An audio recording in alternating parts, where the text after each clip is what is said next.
5월 15일 금요일 정례브리핑을 시작하겠습니다. 오늘 0시 기준 신규 확진 환자는 27명입니다. 이태원 클럽 관련 확진 환자는 17명으로 이태원 클럽 관련 확진 환자는 이제 총 148명이 되었습니다. 해외 입국 사례는 이 가운데 5명이며 어제 진행한 진단검사 총 15,263건의 시행 결과입니다. 5월 15일 0시까지 발생한 확진 환자의 총수는 11,018명이며 이 가운데 9,821명이 완치, 격리 해제되어 완치율은 89.14%입니다. 어제 사망자는 없어서 현재까지의 총 사망자는 260명입니다. 오늘 박능호 보건복지부 장관 주재로 열린 중대본 회의에서는 수도권 3개 지자체별 이태원 클럽 관련 환자 발생 상황과 조치 계획, 고위험 집단시설 관리 방안, 5급 공채 시험 대비 방역 관리 방안 등을 논의하였습니다.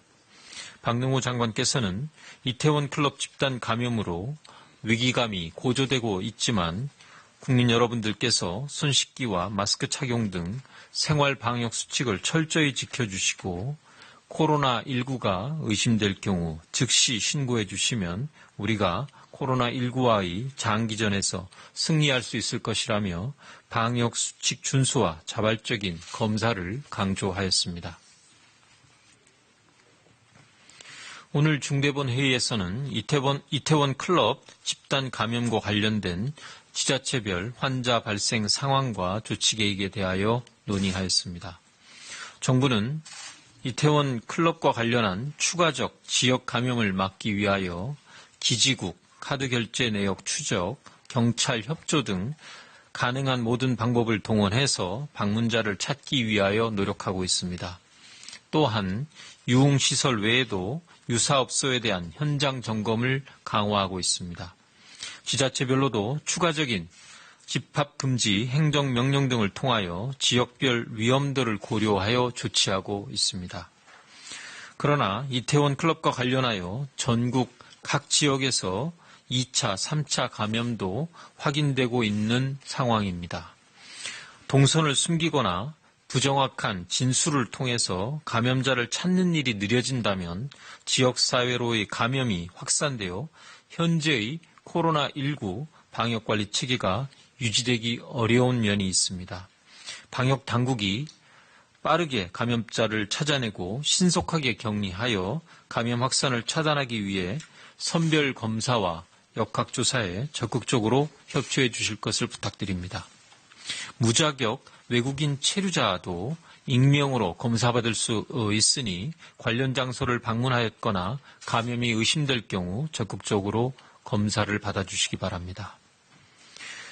한편 인천시에서 이태원 클럽 방문자를 통해 감염된 확진 환자 2명이 감염 사실을 모른 채 2곳의 교회 예배에 참여한 일이 있었습니다. 인천시는 신속하게 교인 740명을 대상으로 전수 진단검사를 실시하였습니다. 그 결과 검사 결과를 기다리는 5명을 제외한 전원이 음성 판정을 받았습니다. 다중이용시설인 교회에서 감염이 추가 확산되지 않은 것은 일주일에 두세 차례의 소독, 입장할 경우에 발열검사와 마스크 착용의 의무화, 지정자속제로 거리두기 등 방역수칙을 잘 지켜주신 결과로 볼 수 있습니다. 또한 1천여 명의 교인 가운데 300여 명은 온라인으로 예배에 참여하였고 접촉으로 인한 감염을 막기 위해 장갑 착용도 의무화하는 등 시설 특성에 맞게 자체적으로 방역조치를 고민하고 시행한 점을 높이 평가할 수 있습니다. 이와 같이 일상생활 속에서 각 시설별로 생활 속 거리두기를 잘 이행해 나간다면 집단 감염으로 인한 2차, 3차 감염을 효과적으로 차단할 수 있을 것입니다. 치료제와 백신이 개발될 때까지는 코로나19는 종식될 수 없습니다. 우리의 일상생활 속에서 산발적인 소규모 감염이 계속될 가능성이 높습니다. 감염 범위를 좁혀나가고 확산 속도를 최소화해서 우리 의료 체계가 감당 가능한 수준에서 코로나19 상황을 관리하기 위해서는 무엇보다 국민 개개인의 이해와 노력이 절실합니다. 국민 여러분들께서는 아프면 쉬고 거리두기, 손 씻기와 기침 예절 지키기, 마스크 착용, 주기적인 소독과 환기 등 개인 방역 수칙을 철저히 준수해 주시기를 당부드립니다. 특히 실내의 체육시설이나 영화관 등 실내 다중시설을 이용할 경우 제시된 생활방역 세부 지침을 숙지해서 실천해 주시기 바랍니다. 사업장에서도 방역관리자의 책임하에 시설 특성에 맞는 방역수칙을 고민하고 창의적으로 적용하는 등 적극적인 방역조치를 당부드립니다. 다음으로 요양병원, 정신병원, 요양시설 등 고위험 집단시설의 감염 확산 방지를 위한 관리 방안을 말씀드리겠습니다.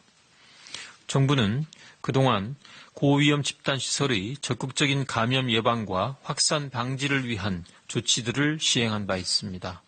요양병원, 정신병원, 요양시설에서 입소자 건강 상태를 매일 모니터링하고 지자체와 함께 비상 대응 체계를 구축해 왔습니다.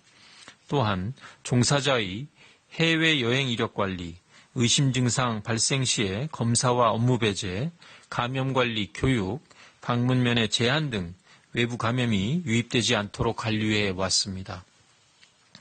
이와 함께 요양병원에서 의심 증상이 발생할 경우 신속히 환자를 격리할 수 있도록 건강보험 관련 수가를 개선하였고 요양시설에서도 종사자를 업무에서 배제토록 근로시간으로 인정하여 요양보험 수가를 지급하였습니다. 정부는 앞으로도 새로운 감염원 유입을 차단하고 상시적인 감염 예방 체계가 마련될 수 있도록 진단검사의 지원을 확대하고 안전한 면회 환경 조성 등을 추가로 추진할 계획입니다. 요양병원과 정신병원 신규 입원자 전체에 대하여 5월 13일부터 진단검사 비용의 50%를 건강보험에서 지원하고 있습니다. 정부는 요양시설에 대해서도 신규 입소자가 입소하기 전에 진단검사를 실시하여 결과를 확인하고 입소할 수 있도록 하겠습니다. 검사 비용의 50%를 건강보험이나 지방자치단체의 예산을 통해 지원토록 할 계획입니다. 한편 요양병원이나 요양시설에서 면회가 금지됨에 따라 부모님을 직접 만나 뵙지 못해 상심하고 계신 국민들이 많은 것으로 알고 있습니다. 정부는 코로나19 상황의 전반적인 추이와 집단 감염 발생 현황, 현장 준비 상황 등을 종합적으로 고려해서 안전을 전제로 면회를 허용할 수 있는 방안을 방역당국과 함께 조속히 마련해 나가겠습니다. 다음은 생활방역위원회 개최에 대하여 말씀드리겠습니다. 정부는 코로나19 장기화에 대비하여 일상과 방역을 조화시키는 생활 속 거리두기 체계 준비를 위해 4월 10일부터 의학계, 사회분야 전문가로 구성된 생활방역위원회를 운영하고 있습니다. 생활방역위원회 논의 과정은 의학적, 과학적 측면에서 최선의 감염 차단 방안을 모색하되 우리 사회의 수용 수준과 국민들의 실천 가능성을 균형 있게 고려하기 위한 논의 과정입니다.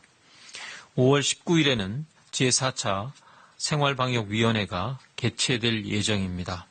주기적으로 점검하는 코로나19 위험도 평가와 함께 이태원 클럽 방역 상황과 생활 속 거리두기 이행 현황 등도 함께 점검하게 됩니다. 이미 발표한 생활 속 거리두기 수칙 가운데 개정 또는 보완이 필요한 사항에 대해서도 논의하겠습니다.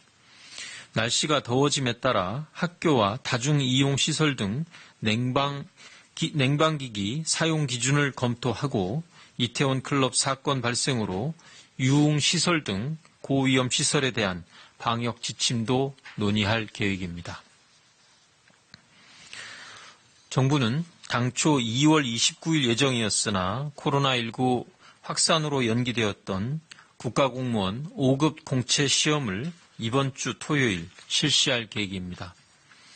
이번 시험은 올해 처음으로 치러지는 국가공무원 공채시험으로서 1만 2천여 명의 수험생의 안전을 최우선 목표로 방역 당국이 제시하는 방역수칙을 철저히 준수하여 시행할 계획입니다. 수험생 자진신고 시스템을 운영해서 건강상태와 출입국 현황, 이태원 방문 이력 등을 사전에 파악하여 관리하고 자가격리자도 별도 장소에서 응시할 수 있도록 할 계획입니다.